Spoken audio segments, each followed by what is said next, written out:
কোরবানি শব্দটি এটি মূলত আরবি শব্দ থেকে প্রথমে এসেছে। কুরবান শব্দের অর্থ হচ্ছে নিকটতম।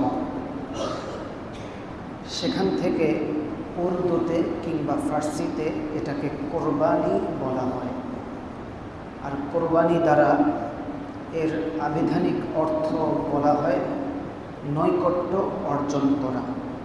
কোরবানি শব্দের অর্থ হচ্ছে নৈকট্য অর্জন করা। এখন কোরবানি কাকে বলে? ইসলামী অভিধানগুলোতে লেখা আছে কোরবানি বলা হয় মা ইউযবাহু মিনান না'মি তাকাররুবান ইলাল্লাহি সুবহানাহু ওয়া তাআলা ইয়াওমা ঈদুল আযহা, অর্থাৎ ঈদুল আজহার দিনে আল্লাহ তাআলার নৈকট্য অর্জনের উদ্দেশ্যে যেই চতুষ্পদ জন্তু জবাই করা হয় তাকেই কোরবানি বলে। আল্লাহ তাআলা পবিত্র কোরআনে কোরবানি শব্দের কিছু প্রতিশব্দ উল্লেখ করেছেন। যেমন কোথাও কোরবানিকে বলা হয়েছে নহর, যেমন সূরা কাউসারের মধ্যে আছে ফাসল্লি লিরাব্বিকা ওয়ানহার, আপনি আপনার রবের জন্য নামাজ আদায় করুন এবং কোরবানি করুন। ফাসল্লি লিরাব্বিকা ওয়ানহার, এই সূরা কাউসারের দ্বিতীয় আয়াতে কোরবানির কথাই উল্লেখ আছে। আবার কোথাও কোরবানিকে বলা হয়েছে নুসুক, যেমন জবাইয়ের পূর্বে আমরা দোয়া পড়ে থাকি ইন্না সলাতি ওয়া নুসুকি ওয়া মাহইয়ায়া ওয়া মামাতি লিল্লাহি রাব্বিল আলামিন। ইন্না সলাতি, নিশ্চয় আমার নামাজ, ওয়া নুসুকি, আমার কোরবানি। এখানে কোরবানি শব্দটিকে নুসুক বলে উল্লেখ করা হয়েছে। আবার আরেক জায়গায় আল্লাহ তাআলা কোরবানি শব্দটিকে মানসাক বলে উল্লেখ করেছেন। যেমন আল্লাহ বলেন ওয়ালিকুল্লি উম্মাতিন জাআলনা মানসাকা, নিশ্চয় আমি প্রত্যেক জাতির জন্য, প্রত্যেক উম্মতের জন্য কোরবানি নির্ধারণ করেছি। আবার কোথাও কোরবানি শব্দটিকে যাবহুন বলে উল্লেখ করা আছে, জবাই করা। যেমন আল্লাহ বলেছেন ইব্রাহিম আলাইহিস সালাম যখন হযরতে ইসমাঈলকে জবাই করার জন্যে প্রস্তুতি নিলেন, তখন আল্লাহ তাআলা তার এই আত্মত্যাগকে কবুল করেছেন এবং বললেন ওয়াফাদাইনাহু বিযিবহিন আযীম, নিশ্চয়ই এটি হচ্ছে এক মহান কোরবানি। এখানে বিযিবহিন আযীম, জবহে বলতেও এখানে কোরবানিকে বোঝানো হয়েছে। আবার কোথাও কোথাও কোরবানিকে আযহা, উযহিয়া ইত্যাদি বলা হয়েছে হাদিসে। এজন্য এই ঈদকে বলা হয় ঈদুল আযহা।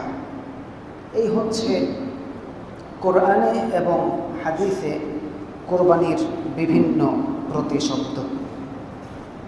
তাহলে আপনারা কোরবানি কাকে বলে সেটা বুঝতে পারলেন। কোরবানির অর্থ হচ্ছে নৈকট্য অর্জন করা।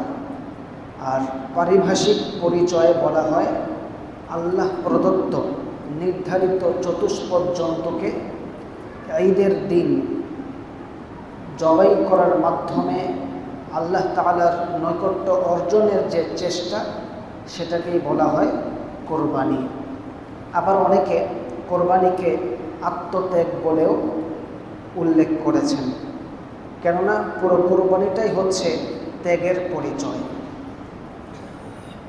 এই হলো কোরবানির পরিচয়। এখন এই যে কোরবানিটা, এই কোরবানির বিধানটা আমাদের উপরে ওয়াজিব করে দেয়া হয়েছে। আল্লাহ তাআলা বলছেন ফাসল্লি লিরাব্বিকা ওয়ানহার, নিয়ামতের শুকরিয়া স্বরূপ আপনি আপনার রবের জন্যে নামাজ আদায় করুন এবং কোরবানি করুন। এখানে নামাজ বলতে কোরবানির ঈদের দিন আমরা যে নামাজ আদায় করি, ওয়াজিব নামাজ, এই নামাজ উদ্দেশ্য। ওয়ানহার এবং কোরবানি করুন, ঈদের নামাজ যেহেতু ওয়াজিব এবং তার পাশাপাশি যে নির্দেশনা ওয়ানহার কোরবানি করুন, এই কোরবানিটাও কি ওয়াজিব। এবং আল্লাহ তাআলা এই কোরবানির বিধান প্রত্যেক উম্মতের জন্যই রেখেছিলেন, লিকুল্লি উম্মাতিন জাআলনা মানসাকা। আবার ইন্না সলাতি ওয়া নুসুকি ওয়া মাহইয়ায়া ওয়া মামাতি লিল্লাহি রাব্বিল আলামিন। আমার নামাজ, আমার কোরবানি, আমার জীবন, আমার মরণ সব কিছুই মহান আল্লাহ রাব্বুল আলামিনের জন্য। এজন্য কোরবানিটা অত্যন্ত গুরুত্বপূর্ণ একটি ওয়াজিব বিধান। আমরা কেন কোরবানি করব প্রত্যেক বছর? কোরবানির বিশেষ ফজিলত, বিশেষ উপকারিতা কোরআন হাদিসে উল্লেখ আছে। যদি বলা হয় আমরা কেন কোরবানি প্রতি বছর পালন করব, তাহলে জবাব আসবে রাসূলুল্লাহ সাল্লাল্লাহু আলাইহি ওয়াসাল্লাম প্রতি বছর কোরবানি করেছেন। যেমন হাদিসে উল্লেখ আছে, আকামা রাসূলুল্লাহ সাল্লাল্লাহু আলাইহি ওয়াসাল্লাম বিল মাদিনাতি 10 সিনিনা ইউদাহি। রাসূলুল্লাহ সাল্লাল্লাহু আলাইহি ওয়াসাল্লাম মদিনায় 10 বছর থেকেছেন এবং প্রতি বছর তিনি কোরবানি করেছেন। তিরমিজি শরীফের হাদিস। তাহলে সেই ধারা অব্যাহত রাখার জন্যেই আমাদেরকে প্রত্যেক বছর যাদের উপর কোরবানি ওয়াজিব তাদেরকে কোরবানি করতে হবে। দ্বিতীয়ত, কোরবানির ঈদের দিন আল্লাহ তাআলার কাছে সবচেয়ে প্রিয় আমল হচ্ছে কোরবানি করা। রাসূলুল্লাহ সাল্লাল্লাহু আলাইহি ওয়াসাল্লাম হাদিসে উল্লেখ করেছেন, মা আমিলা আদামিয়ুম মিন আমালিন ইয়াওমান নাহরি আহাব্বা ইলাল্লাহি মিন ইহরাকিদ দাম। কোরবানির দিন মানুষ যত ইবাদত করে, যা কিছু করে, এর মধ্যে আল্লাহ তাআলার নিকট সবচেয়ে প্রিয় হচ্ছে যে কোরবানি করা। আর এই কারণে ঈদের দিন আল্লাহর কাছে প্রিয় কাজটাই আমরা করতে বাধ্য। তাই আমরা ঈদের দিন ইনশাআল্লাহ যাদের উপর কোরবানি ওয়াজিব তারা আমরা কোরবানি করব ইনশাআল্লাহ। তৃতীয়ত, আমরা তো সবাই চাই যে আমরা আল্লাহর কাছে বিশেষ মর্যাদা যেন পাই। এটা আমাদের সকলেরই কামনা, সকলেরই বাসনা।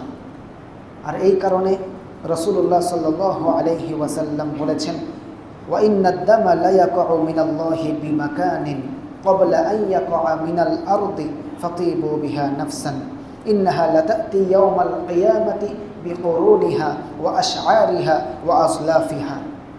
আমরা যে কোরবানির পশু আল্লাহকে সন্তুষ্ট করার উদ্দেশ্যে জবাই করব, আল্লাহ তাআলা সেগুলো সাক্ষী রূপে রেখে দেবেন। আর এই কারণে কোরবানির পশুর শিং, তার পশম, তার খুর, এগুলোকে কিয়ামতের ময়দানে উপস্থিত করা হবে।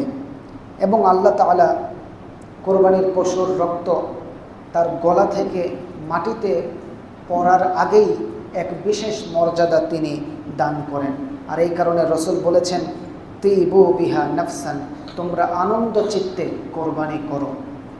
রাসূলের কথা যে তোমরা আনন্দ চিত্তে কোরবানি করো। আর এই কারণে আমরা আল্লাহকে সন্তুষ্টি করার উদ্দেশ্যে আনন্দ চিত্তে রাসূলের নির্দেশনায় কোরবানি করব। আর বলেছিলাম যে এটা হচ্ছে ইব্রাহিম আলাইহিস সালামের সুন্নত। যখন রাসূল সাল্লাল্লাহু আলাইহি ওয়াসাল্লাম মানুষকে অর্থাৎ তার সাহাবীদেরকে কিয়ামতের তার সাহাবীদেরকে কোরবানির নির্দেশ দিলেন, তখন সাহাবীরা বললেন যে এই কোরবানিটা কি? তখন রাসূলুল্লাহ সাল্লাল্লাহু আলাইহি ওয়াসাল্লাম তিনি বললেন, সুন্নাতু আবিকুম ইব্রাহিম, এটা হচ্ছে তোমাদের পিতা ইব্রাহিম আলাইহিস সালামের সুন্নত। তো ইব্রাহিম আলাইহিস সালামের সেই সুন্নত জারি রাখার জন্যেই আমরা কোরবানি করব ইনশাআল্লাহ।